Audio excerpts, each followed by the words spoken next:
الحمد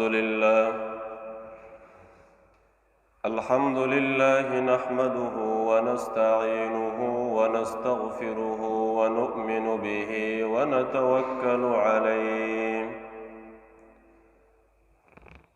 ونعوذ بالله من شرور أنفسنا ومن سيئات أعمالنا من يهده الله فلا مضل له ومن يضلله فلا هادي له ونشهد أن لا إله إلا الله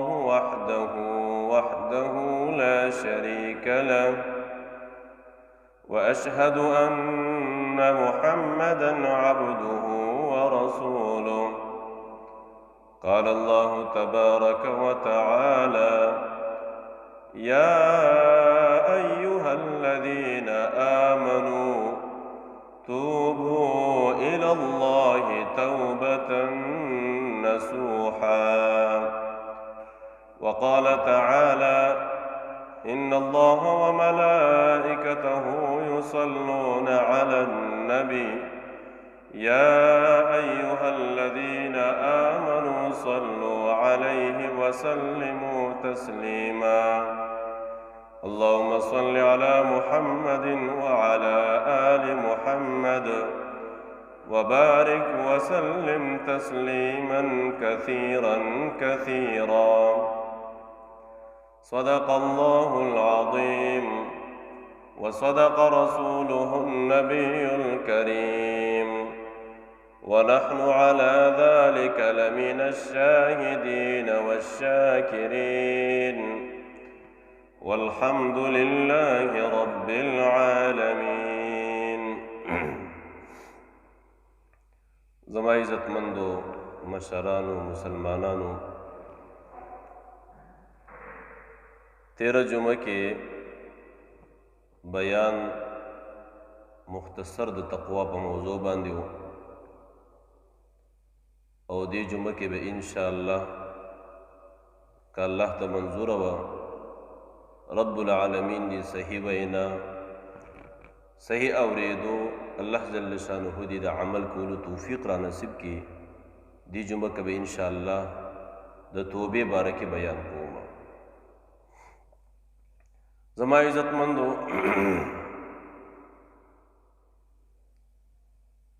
انسان دا ډېر کمزور دی او انسان دا ډېر عاجز دی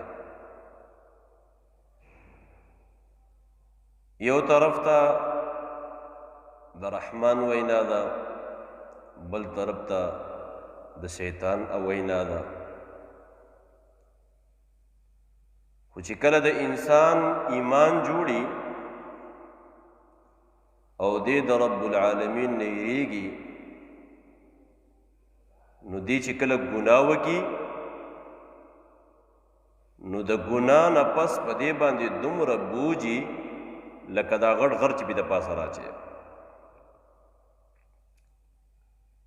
خو چې کله ایمان جوړ نه نو بیا زما عزتمندو بے گناہ دی تداسی لکه د پوزی د پاسه چې مچ کین او مچ پاسه الله دې مونږ ته د ایمان الفت او خون نصیب کی زما عزتمندو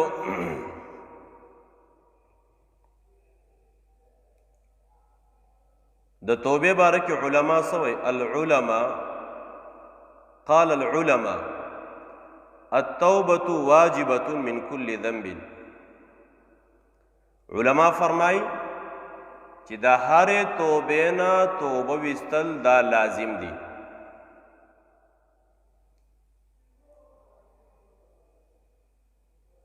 او زما عزتمندو کله چې مونږ تاسو نه غلط کار وشي او یو انسان خپګو نو چې کله د انسان په زړه کې همدردي نو دې دغه کس خواته لاړ شي نه مانه غلطي شوې ده بیا به تا نه خفه کوم خو چې کله د انسان په زړه کې جهالتي نو بیا د هغې نه معافي نه غواړي دغه شانتې د الله او د بنده خپل منځ کې تعلقات دي چې کله بنده ګناه وکړي او د دې بنده تعلق فی الله نو دې زر ته زره د خپل ګناه توبه الله ته وباسي خو چې کله دې په ګناهونو کې داسې حد ته رسېدلی چې دې د ګناه پروا نه ساتي نو دې په ګناه کې زندگی تیری حتی تر دې پورې الله فرمایي کلا بل رانا على قلوبهم ما كانوا يكسبون الله فرمایي دا زړه د ګناه نه تک تور کړه لکه څنګه چې شیشه ده او په شیشه کې د انسان شکل په نظر راځي دغه شانتې د انسان د زړه مثال د شیشې دی نو چې کله زړه صفاو نو د دې انسان تعلق فی الله زړه د ګناهونو نه پاکو نو دا انسان باندې معمولی ګناه بوج راولي نو څنګه چې په صفا شیشه باندې معمولی داغ بد په نظر باندې راځي دغه شانتې معمولی ګناه هم دې ته بد په نظر راځي چې کله شیشه باندې داغونه ډېر زیاتی به د انسان شکل پای کې په نظر نه راځي چې کله د انسان زړه دا د ګناهونو نه ډک شو ګناهونو باندې ګنده شو نو بیا د مای د پندو د هغه الله محبت ته دې د زړه نه ووتو دیو وجه باندې د مای د پندو الله رب العالمین موتا تو قرآن کی فرمائے وَتُوبُوا إِلَى اللَّهِ جَمِيعًا أَيُّهَا الْمُؤْمِنُونَ لَعَلَّكُمْ تُفْلِحُونَ اللہ فرمائے اے خلق ٹول اللہ تا توبہ وباسي وَتُوبُوا إِلَى اللَّهِ جَمِيعًا ټول پټول الله ته توبه وباسي نو که تاسو د خپلو ګناهونو توبه وباسل الله څه فرمایي لعلکم تفلحون الله فرمایي کامیاب بشئ کامیاب بشئ او د کامیابۍ درجې ته به تاسو ورسیږئ او که توبه نه وباسئ نو بیا رب العالمین څه فرمایي وَأَنِيبُوا إِلَىٰ رَبِّكُمْ وَأَسْلِمُوا لَهُ مِنْ قَبْلُ أَنْ يَأْتِيَكُمُ الْعَذَابُ بَغْتَةً اللہ فرمائی ما طرف ته رجوع وکئ اللہ فرمائی ما طرف ته رجوع وکئ ما نه توبه وباسئ او که ما نه توبه نه وباسئ او ګناهونو والا زندگی تیروئ نو الله فرمائی ناڅاپي به در باندې عذاب راولم د ځانم خبرم نه کوم عذاب به در باندې راولم زما عزت مندو په دې وجه باندې وتوبوا الی الله جمیعا کې بعضی مفسرین لیکي چې د دې نه مراد هغه توبه ده چې کم توبه په کفر او شرک تاسو کم کفر او شرک کې زندگی تیره کړې ده بس د هغې نه توبه وباسئ او اسلام طرف ته راشئ ځکه د اسلام نه مخکې چې کم کس اسلام راوړو او د اسلام نه مخکې چې دې ګناهونه څومره کلي رب العالمین یې ورته معاف کوي الاسلام یهدم ما کان قبله د اسلام نه مخکې رب العالمین ټول ګناهونه معاف کوي ځکه یو صحابي نبی علیه الصلاة والسلام ته فرمایي د الله نبي زمانه ډېره لویه ګناه شوې ده واقعه اوږده واقعه ده خو مختصرا واقعه ما خپل ماشومه روانه کړله ماشومه چې کوم دی نو ما یو ځنګل ته بوتلله هلته چې کوم دی د هغه دپاره زه قبر تیاروم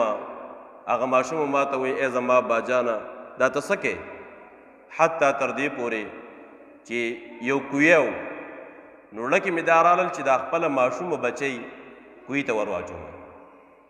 نو لاړم یو کوی مې وکتو او دا ماشومه بچی مې چې کوم دی نو کوی ته ور واچوله نو چې کله مې کوی ته ور واچوله نو د کوی نه آواز راغی چې ای زما باجانه تا ته څه کې وایي زه دومره په دې خپل جاهلیت کې دومره څه خومه وایي لږ ساعت د دې کوی سره ودرېدم وایي ما وی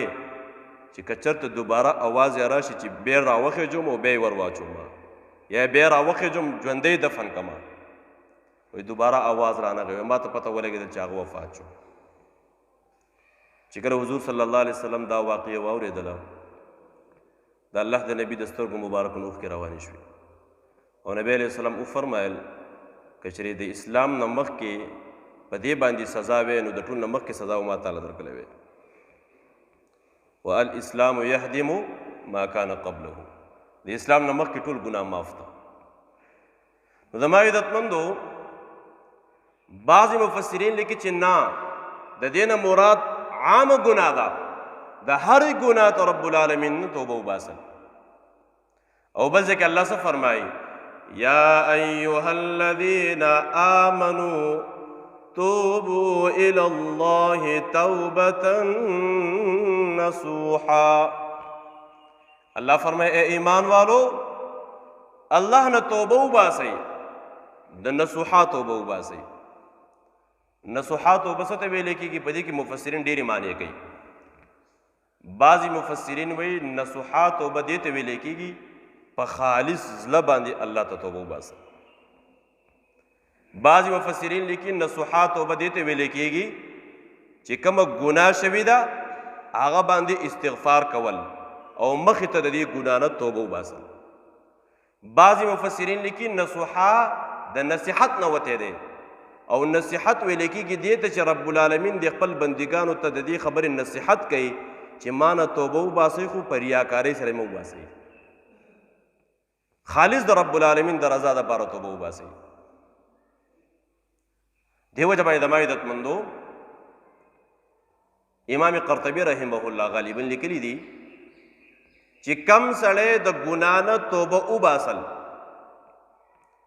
په دې کومه ګناه چې کله په دې باندې خفه دی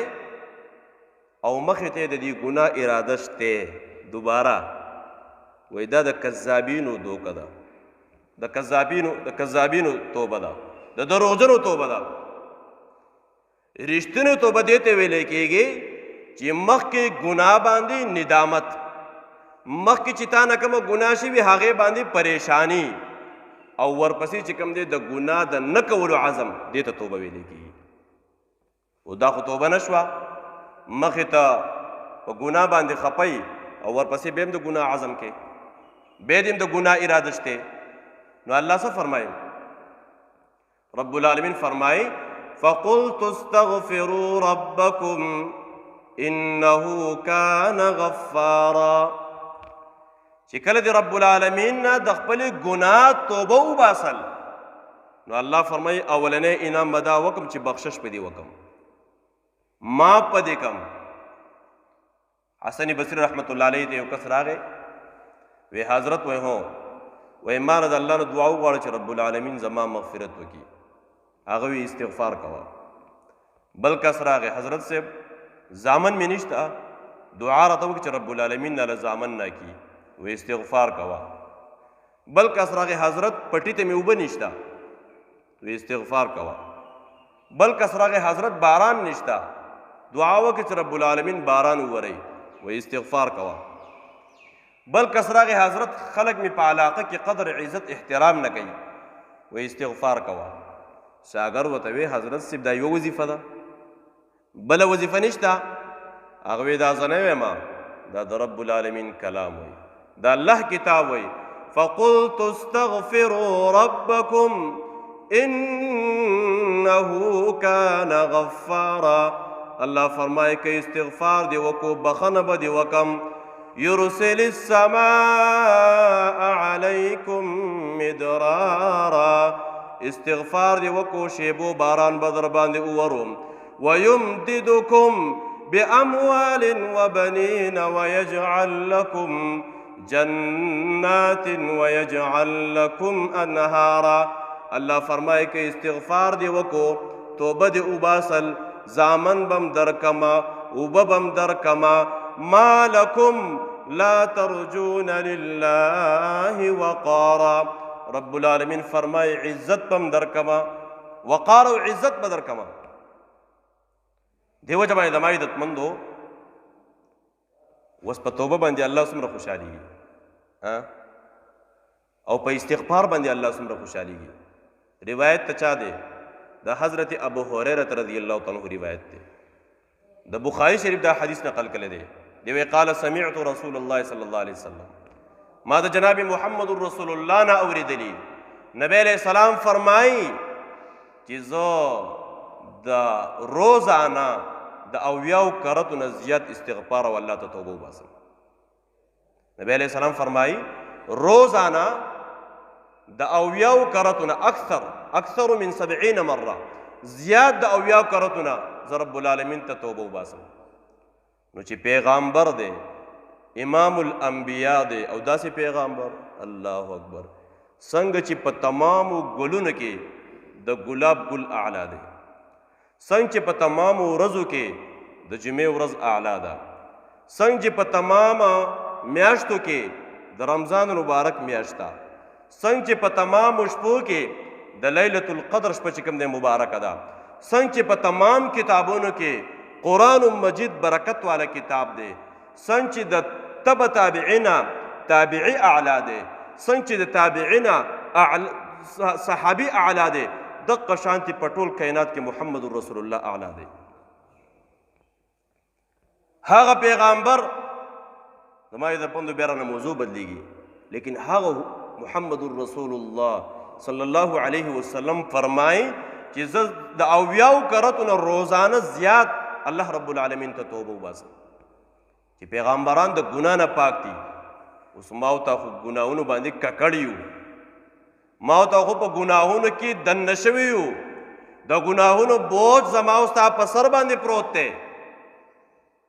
علماء د پندو ماته د رحمان بابا یو شعر رایاد شو، وای په لمن خو مونږ یو ټول پارا پارا، په لمن خو مونږ یو ټول پارا پارا، خدا کار دی چې څوک پټ او څوک کارا. خدایا چرې رڼا نکړې تیاره خدا، خدایا چرې رڼا نکړې تیاره خدا، کرنا چې مونږ به یو ټول پننداره. په لمن خو مونږ یو ټول پارا پارا، هر سړی ګناهګار دی، د چا ګناه زیاته ده د چا ګناه کمه ده. په لمن خو مونږ یو ټول پارا پارا، ټول ګناهګار یو، خدا کار دی چې څوک پټ او څوک کارا. د چا ګناه ښکاري او د چا ګناه څه ده پټه ده. خدای چرې رڼا نکړې تیاره خدا، خدای رڼا ته ضرورت نشته. رڼا معنی دا که زما ګناه ستا ته ښکاره شوله، ستا ګناه ما ته ښکاره شوله، وایه د یو بل شکل ته به وګورو؟ نه. خدای چرې رڼا نکړې تیاره خدا، که رڼا شي مونږ به یو ټول په ننداره، بیا به د یو بل د نندارې کوو، یو بل نندارې به کوو. رب العالمین زما او ستا په ګناهونو توبه، زما او ستا په ګناهونو باندې الله رب العالمین پرده راچولې ده. دې وجه باندې زما عزتمندو فرمایي چې کله انسان ګناه وکړي، ګناه وکړي او صرف الله لیدلی بل چا نه لیدلی، او دې د خپله ګناه راواخیستله او خلکو ته ظاهره کړله، خپله ګناه راواخیستله خلکو ته ظاهره کړله، حالانکه الله رب العالمین پی پرده راچولی ده. فرمایي په دې کس باندې د رب العالمین لعنت وریږي. لعنت څه ته ویلی کېږي؟ دا کس د الله د رحمت نه لرې شو. ای زما بنده ګناه دې مو پیدا کړلی ما، رزق هم زه در کومه، زندګي ما در کړې ده، ګناه دې م وکړله، په ګناه مې دله پرده م را واچوله، اوس هغه ګناه خلکو ته م ښکاره کړې. دې وجه باندې زما د پندو الله رب العالمین توبه باندې ډېر زیات خوشحالېږي. انس بن مالک رضی الله تعالی عنہ دا څوک دی؟ دا د جناب محمد رسول الله صلی الله علیه وسلم خادم دی. 10 کاله د نبی علیه الصلاۃ والسلام خدمت کړي. دی یو روایت نقل کړی دی، دی وایي حضور صلی الله علیه وسلم فرمایي چې الله رب العالمین په خپل بنده په توبه باندې دومره خوشحالېږي لکه سړی نه چې سورلی ورکه شي په ځنګل کې او بیا سورلی وموندي، دی به خوشحالېږي که به نه خوشحالېږي؟ رب العالمین د دې نه هم زیات خوشحالېږي. او د مسلم په یو روایت کې دی چې الله رب العالمین د خپل بنده په توبه باندې دومره خوشحالېږي لکه سړی یو سفر کې روان دی. حدیث کې مثال ذکر شوی، سفر باندې روان دی، ځنګل ته ورسېدو، ساز و سامان ورسره دی او په دې کې د دې نه دا سورلی وتښتېدله او دی روان دی حتی تر دې پورې چې په ځنګل کې دا سورلی د نه ورکه شوه. سامان یې تیم ویوړو، خوراک مراک یې تیم ویوړو، اوس دې سرواله برواله د خپل سامان پسې ګرځي، ستړی شي. نو د ډېر ستړیوالي د وجې نه راشي او د یوې ونې یخ ته چې کوم دی دې سملي. چې کله سملي آرام وکړي چې راپاسي ګوري سورلۍ ورته خواته ولاړی. خوشحالېږي که به نه خوشحالېږي؟ او د ډېرې خوشحالۍ نه دی دا الفاظ وایي اللهم انت عبدي انا ربي. د ډېرې خوشحالۍ نه دا الفاظ وایي چې الله ته زما بنده یې او زه دې رب یم.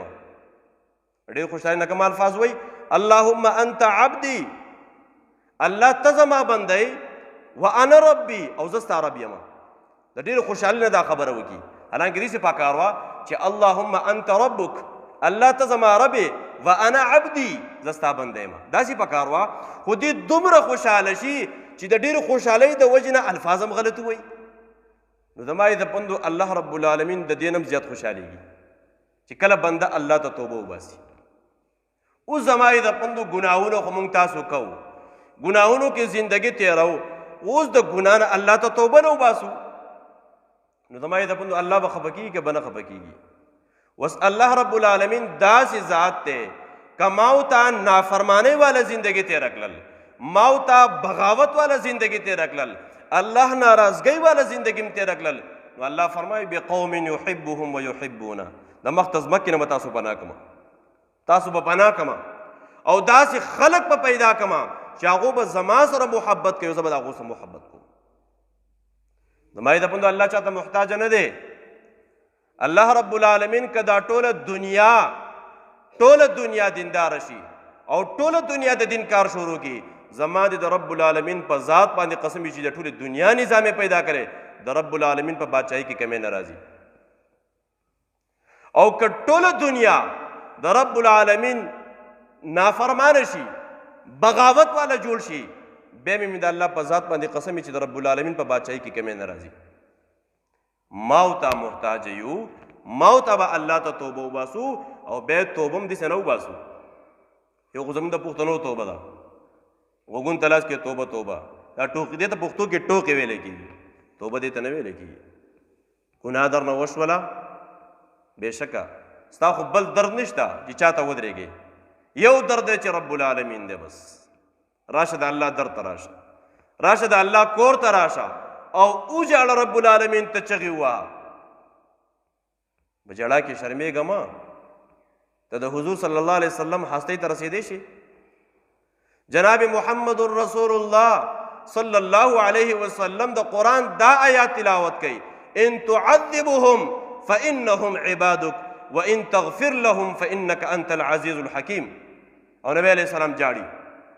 یو ځل عبدالله بن مسعود رضی الله عنه ته فرمایي عبدالله ها وایي راشه له قرآن نه ته واوروه، د قرآن تلاوت راته وکړه. عبدالله بن مسعود رضی الله عنه ته فرمایي فانزل،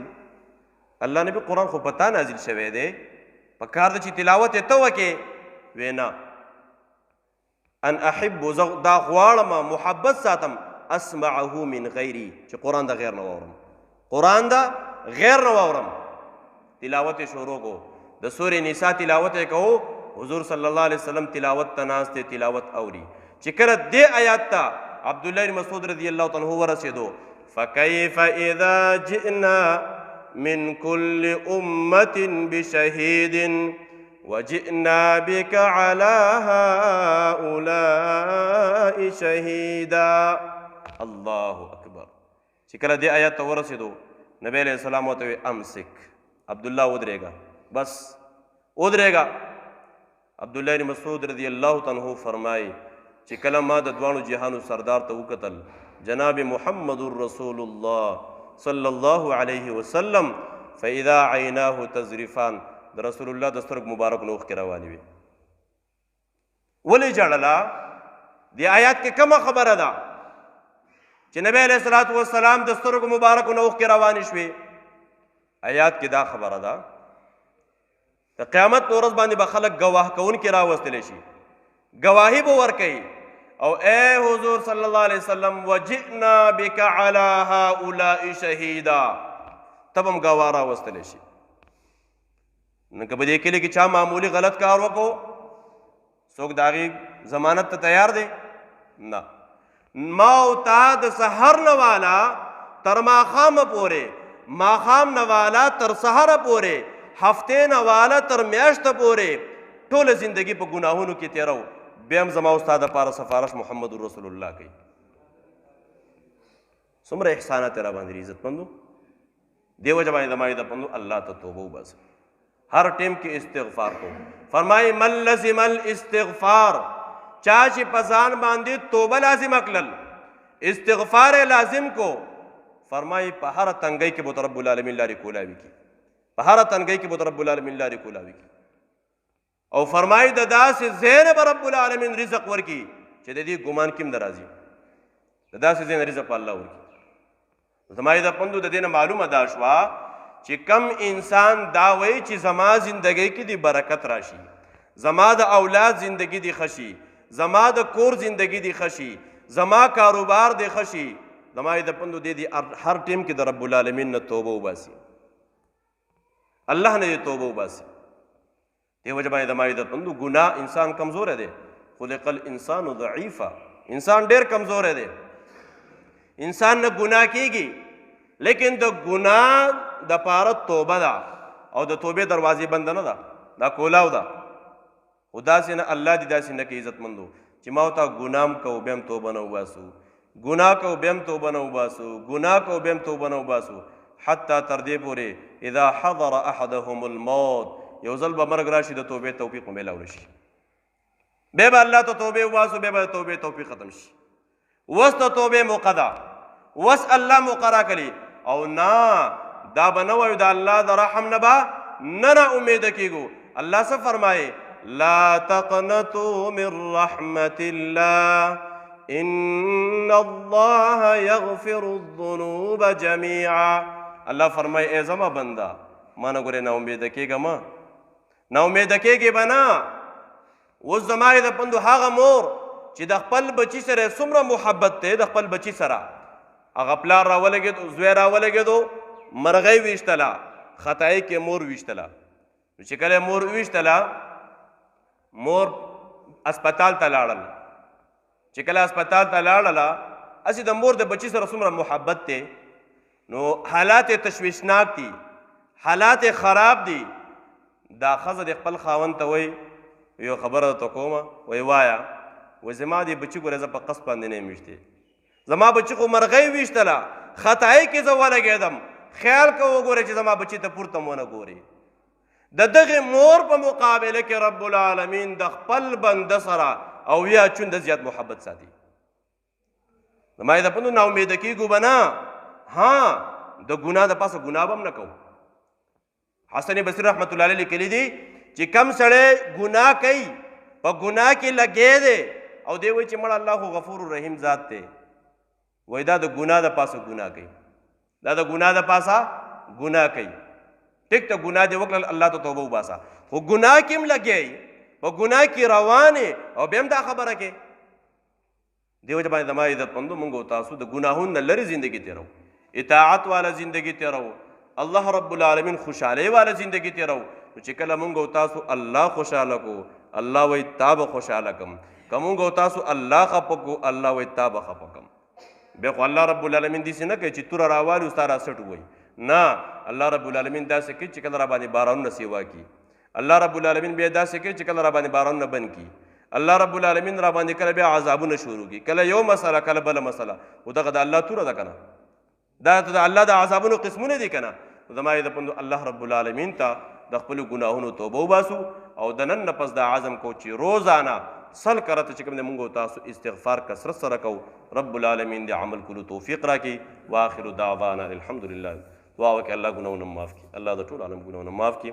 سمیع سم اورېد الله د عمل کولو توفیق را نصیب کړي. الله زموږ زندگی عملي جوړه کړي، عمل کې اخلاص پیدا کړي. اخر وخت دا پاک او عظیمه کلمه نصیب کړي، لا اله الا الله محمد. سنت کو